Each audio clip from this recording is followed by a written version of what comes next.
di am mbégte ak kontaante di gërëm aussi sama xarit sama doomu ndey di le coordonnateur du comité électoral de Poukham Moussa Abdou Diouf Jokanjal i kontana nawo i mbega nawo affaire ke a ñaaƴa calel ke a mosa. Vraiment la mobilisation a été à la hauteur du travail effectué sur le terrain. Man nag dama leen waxoon ne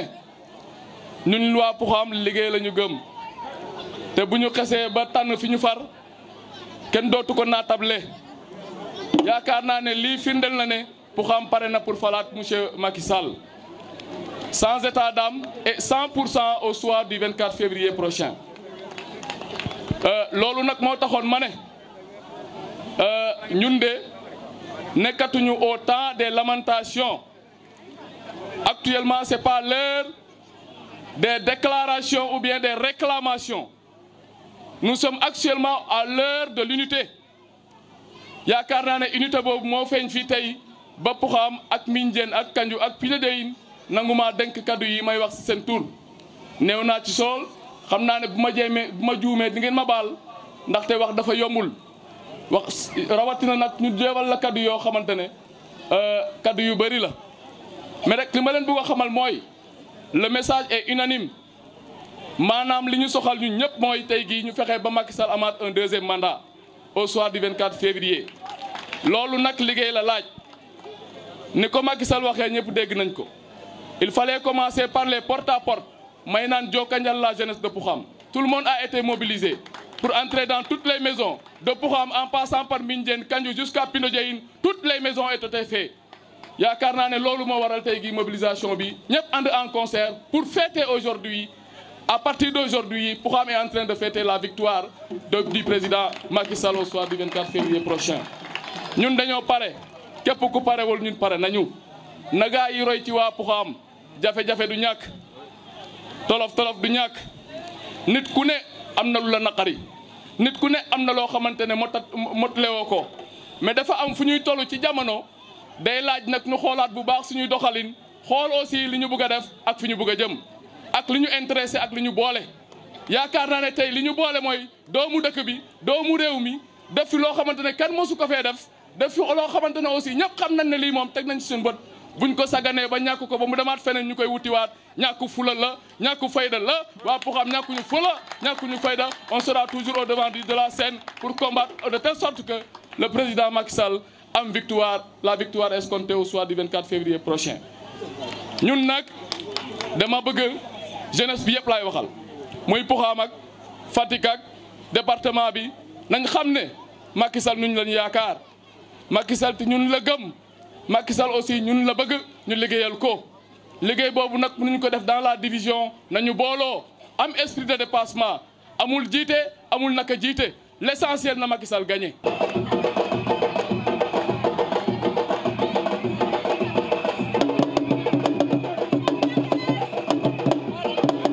ñu ngi leen di nuyu kenn ku nekk ci turam ak santam soo déggee ma wax loolu commencé yokka buub ca Mbaramay c'est depuis 2005 2008 gën a garaaw mais yéegi sedd na moo tax suma bakk toujours yokka buub ca Mbaramay cela veut dire à l'heure actuelle ñu ngi ci jàmm ma bugg leen a nuyu nag kenn ku nekk ci turam ak santam di leen dalal fii Poukham nga xam ne Poukham yi ñëpp la Poukham ñi nga xam ne dañoo bugg a dem kanam seen Poukham la di leen di yegal ne man nag suma wax du sori xam nga li tax du sori dama sawar tànge bi lépp lu ko indi mooy coordinateur communal ne nga defee ren moom dama ci sawar ba xaw ma lu may wax continuer leen ci unité boobu gis nga su ngeen ko defee Macky Sall am na lu mu fi waxoon bi mu jaaree fii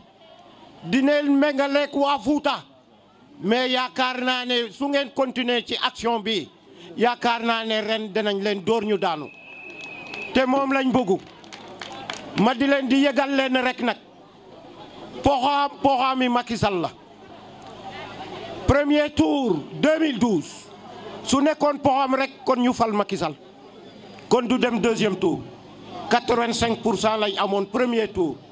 y a pas de Benno ni rien léegi nag ma bëgg leen a wax leen Macky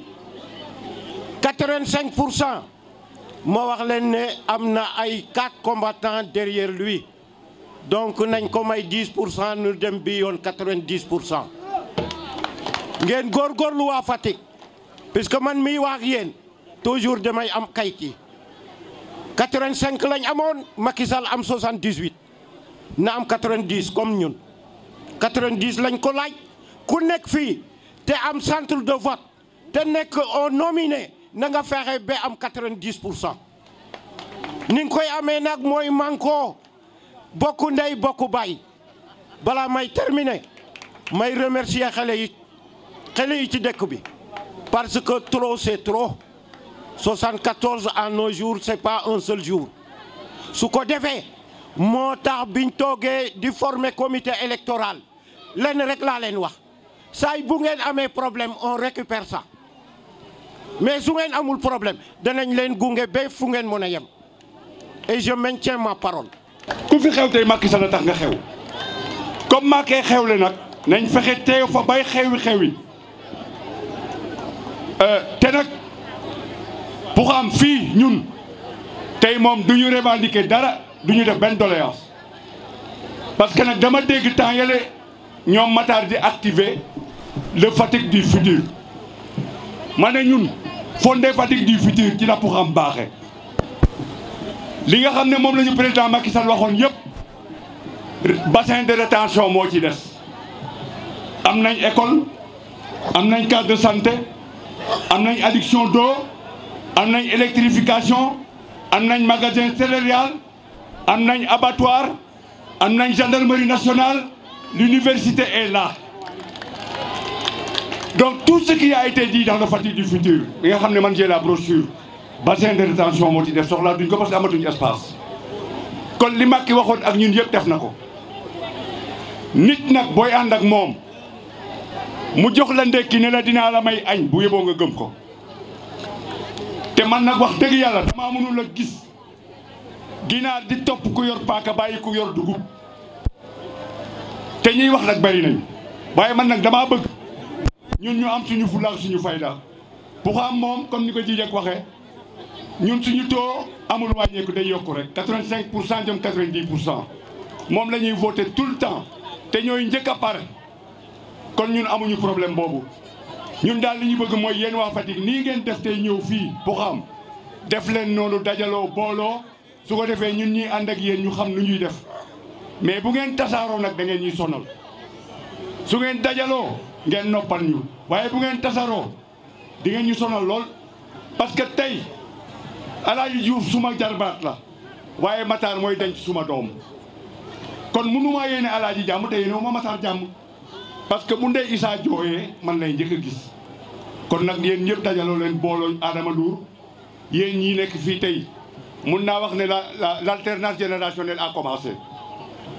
parce que yéen ñëpp vous êtes né après l'indépendance donc yéen ak ñoom mag yéen ay morom ni ko Jijek waxee léegi 74 lañ doon bëggante pël ga maak moom nekk dans la sous-section de pël ga 74 ak léegi yàgg na de man bi may def CP2 ci la Macky juddu en 1961 kii maak moom ñoo àndoon ak Mamadou Diatara damay wax toujours ma ne Macky fi mu ñàkkee chance bi mu fekkee Diatara nelew mais kooku bu tombé woon ak Macky waxatuñ Fatick donc ñun ñi nga xam ne ñoo doon def loolu tekki suñu woon ay nit sax ñu ñëw de parce que comité pour xam Diatara moo ko organisé ba ñuy monté ñu comité waaye dañ daan dem Fatick ñu ne na am ko waxal waa pour xam te kenn dàqu ñoo wax man nag dafa am benn kii boo xam ne dama leen koy wax toujours président Macky Sall bi mu demee jaale ji Cheikh Ahmed Bassir Kounta dafa am lu mu ko waxoon ne ko nag gis nga tarxiis bu damee loosu mbonaat ku am gëléem bu yeboo yësal ko ndax dootoo dem. du ma mën a guddal tuuti laa ciy joxe ci li nga xam ne nit ñi faaw ñu teg seen bët man je dis dama koy wax fu ma toog mes amis enseignants dañoo bëgg discours trop dañoo bëgg commentaire mais dama leen ne le président Macky Sall au moins il a une vision président Macky Sall daa am Sénégal bu mu fi fekk Sénégal des inégalités le Sénégal de la malgouvernance le Sénégal des malversations et j'en passe le président Macky Sall bi mu ñëwee li mu def mooy créer li ñu activer li ñu naan OFNAC pour sellal créer tamit créer OFNAC activer li ñu naan créer yi voilà merci beaucoup donc kooku dafa bëgg lu jub kon bu may déggee ay aventurier politique di jéem a yàq di wax loo xam ne amul sama ay mbokk jeune laay waxal il faut que ñu def attention parce que am na ñoo xam ne dañoo yaakaar ne Sénégal tàngal la ku jóg rek mën nga koo jël match mais juum nañu Sénégal dëkk bu rëy la Sénégal nit ku mag moo ko mën a yor te Macky Sall yaakaar naa ne yàlla dimbali ñu ba Macky Sall nekk nit koo xam ne xam na Sénégal avant moo nekk président de la République il faut le rappeler président Macky Sall avant moo nekk président dafa def le parcours du combattant dugg dans le Sénégal des profondeurs xam soxlay sénégalais yi bokkul ak ñi nga xam ne ñoo toog Ndakaaru topp télé yi topp réseaux sociaux yi di sonal nit ñi balaa ngaa mun a régler problème mu nit da nga koo xam balaa ngaa naan naam ne fa président Macky Sall dafa dugg ci biir dëkk bi parcourir le Sénégal moo tax mu créé ay programme yoo xam ne bi mu ñëwee sénégalais yi gis nañ résultats yi ce qui se passe actuellement au Sénégal est une révolution il faut le dire sur le plan des infrastructures bu ma jëlee la nouvelle ville de Diamniadio en 7 ans ku romb di dugg Ndakaaru boo soxorul nga xam ne lii lu ne fang la ak lépp li nga xam ne mu ngi ci biir Diamniadio boo xoolee le domaine des routes président Macky Sall lim ci def bari na trop le social les bourses de sécurité CMU et j'en passe mënoon naa fee toog di lim ba suba waaye kon bu ñu fi jógee bu ma ñëwee Fatick dama koy faral di wax président Macky Sall lim fi def ci promotion des fils de Fatick amul feneen quartier boo dem ci biir Fatick bu néewee ba néew di nga fa fekk 5 nominés à l'exception de Pouham bien sûr et je pense que waa Pouham am mun nañ yaakaar ne deuxième mandat bu ñëwee ñoom Babacar mën nañ cee gis seen bopp soxla nañu buñ demee ba élection ñëwati biram bu génnee joxe comité électoral lu quartier Pël ga Adama joxe ci comité électoral lu Njaanjaay Elage joxe Darel Babacar joxe Pouham je sais que yéen a ngi joxe foofu di joxe fii mais ñu tamit dañoo war a joxe fii joxe feneen donc il faudrait que bu ñu xeexee ba gagné parce que wax na ko Babacar wax na ko léegi le temps n'est pas aux doléances mais le temps est au travail et nous l'avons compris parce que yaakaar na suñu comité électoral bokk na ci nga xam ne ñoom ñoo njëkk a monter seen comité électoral bokk na ci njëkk a def seen programme moo tax ñu bëri njëkkee fii seen ay visites de proximité et je lance un appel à toute la population de Fatick au comité électoral qui compose Fatick ñu jël exemple ci Pouham Pouham a toujours été au devant de la scène Pouham mooy chaque jour mooy njëkk a génne ay résultats am te résultats am mooy gën a baax te nag dañuy delloo mbuum ca ngoy nga bu neexee yàlla. Je voudrais aussi saluer la jeunesse engagée de Pouham. Cette jeunesse qui a compris et qui a su donner du respect pour mériter de coordonner ce comité électoral. Donc Abdou, Monsieur le Président, Monsieur le Coordonnateur, je voudrais au nom du conseil, je dirais le conseil municipal, mais au nom du comité électoral communal, te féliciter. Je voudrais aussi saluer la présence de ces responsables, les grands dirigeants de la politique de Macky Sall à Fatick. Je peux citer mon goro, mon frère El Hadj Souley Diouf. Je peux citer mon jeune frère, conseiller du président de la République, Adama Ndour. Mais je veux citer aussi un jeune frère qui, il y a de cela quelques années ou un an, coordonnait le comité électoral de Fatick, le directeur général Biram Faye. Je voudrais aussi saluer la présence de mon frère, celui qui nous a précédés dans le gouvernement du Sénégal, le ministre Ali Koto Ndiaye. Mais saluer la présence aussi de Boubacar Mbodj, ministre conseiller.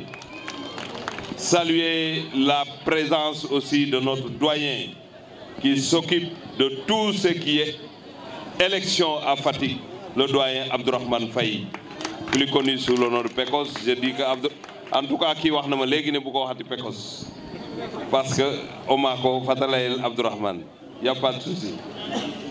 Mais je voudrais, mes chers amis et camarades, ou bien même frères, avant de poursuivre mon discours, avoir une pensée pieuse à l'endroit de notre délégué de quartier qui a été arraché à notre affection. Souka Essi, qui était toujours avec nous. Aujourd'hui, on est là, leur présence nous a manqué, mais nos prières vont les accompagner. Et ça, c'est extrêmement important parce que nous sommes tous des parents. Je voudrais dire à partir de Pouham qu'à Fatick, on ne parle pas du bilan du président de Macky Sall. On n'en a pas besoin. Ici, à Fatick, chaque Fatickois a des relations particulières avec le président Macky Sall. C'est pourquoi on n'a pas besoin de convaincre. On a tout simplement besoin d'installer une ambiance électorale à Fatick. Et c'est ce que les leaders sont en train de faire. Et en tant que coordonnateur du comité électoral, je voudrais dire toute ma satisfaction pour les actions posées par les différents responsables qui le font peut-être dans la diversité parce que chacun a ses relations personnelles, mais en réalité nous avons le même objectif. Quand il s'agit de se retrouver, tout le monde est ensemble. Les comités de quartier l'ont bien compris parce que le niveau aujourd'hui de prise en charge des programmes de quartier, ce niveau-là n'a jamais été égalé. Parce que ces leaders, chacun à ce qui le concerne, a mis la main dans la poche pour accompagner le comité communal. Si on a maintenant un candidat qui draine autant de monde, quand il doit venir à Fatick chez lui, je pense que l'effervescence doit démarrer. Et je suis sûr que Pouham ne restera pas. Pouham sera au devant. Pouham se lèvera tôt pour envahir les lieux où on va recevoir le président Macky Sall. Je demande à l'ensemble de la jeunesse, jeunes filles et jeunes, d'aller là-bas à l'entrée de Fatick et de faire rentrer le président Macky Sall. S'il faut faire 4 heures de temps, il faudra le faire, mais il faut qu'on fasse plus que Matam, plus que Podor, plus que Sédhiou, plus que Bignona. Le signal est donné, Monsieur le Président. Ce qu'on a vu à Pouham nous rassure. Pouham ke inga anamen adala yifin parce que Pouham refe saax caaxaan saax cosano to xa kooraxe ke da layna mene ka caaxaan tan nda refe caaxaan. L'opposition n'aura pas 10%. Toute l'opposition réunie, et je vous le garantis qu'ils n'auront même pas 10%. Le premier de l'opposition n'aura que 6%. Ça, tout le monde peut le savoir. Parce que quand Idrissa Seck drainait du monde, il n'avait que 7%. Et personne parmi ces gens-là, ces vendeurs de d'illusions, ils ne peuvent pas avoir 10%. C'est pourquoi ils ont déjà... Parce qu'on a rangayen, ton référent sportif, on commence à l'arbitre fait Goudam. Il commence à dire qu'on a 2 fichiers. Dañu nara nax dañu nara sàcc élection yi ku nara daanu mooy wax loolu waaye mbër mi nara daan day fexe fu mu feetu ji waaye du wax ne arbitre daf may sàcc wala leneen day am. Président Macky Sall daf dul moroomu gaa yi dañ foog ne wax lu ñaaway tax nga falu. Président Macky Sall jàpp njaamuram di liggéey Sénégal jox ko bopp moo tax yéen waa Pouham xeex bi xam naa ne jël ngeen ko waaye balaa le 24 di jot dañ bëgg ni ngeen jëlee xeex bi yëf yi saf Fatick ba mu saf ba nga xamante ne Macky Sall dina xam ne Fatick la dëkk mais saf te am jàmm laa wax nag parce que nit ñi mën nañ bari te du saf waaye dafa war a saf te nit ñi bari loolu nag les jeunes leaders qui sont là avec la jeunesse ñun ñoo war a dox bi te xam naa ne yéen a ngi ci en tout cas je suis un président de comité électoral rassuré li ma gis doy na ma parce que gis naa ne kenn nelewatul kenn toogatul ku nekk yaa ngi jëf sa alal loo mën ak loo mënul pour benn objectif mooy Macky Sall am ndam loolu nag noonu la ñu war a continuer suñu bëgg a defar suñu dëkk loolu nag yéen a ngi ci pour terminer parce que nekkuñ ci affaire élection locale nekkuñu ci def bilan nekkuñu ci loolu mais dañu xam ne position géographique am moom mooy tax le cœur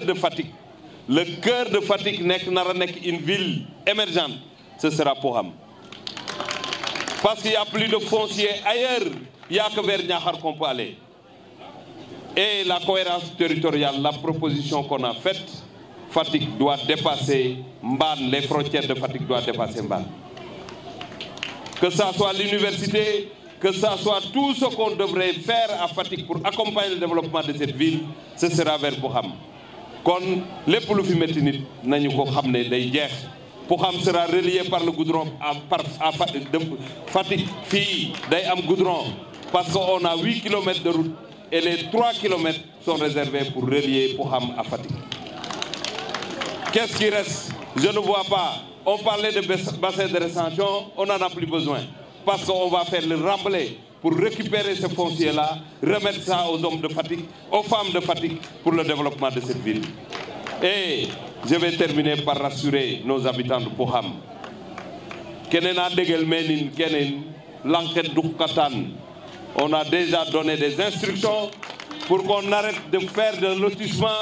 n'importe quel lotissement parce que là, on a besoin d'une concertation et de se comprendre avant d'aller vers le lotissement. Donc, rassurez-vous, on va engager les concertations pour qu'il n'y ait pas de perte, qu'on ne fasse pas n'importe quoi, mais qu'on soit ensemble avec les populations de Fatick pour permettre à la jeunesse de Fatick, aux femmes de Pouham, aux jeunes de Pouham de pouvoir avoir du terrain, mais ne pas laisser ça au service. Nous koy dag nu len nexé diko défé nu len nexé le maire s'est opposé pour Pouham et pour Ndiaye kon ma ngi len di sant di len gërëm.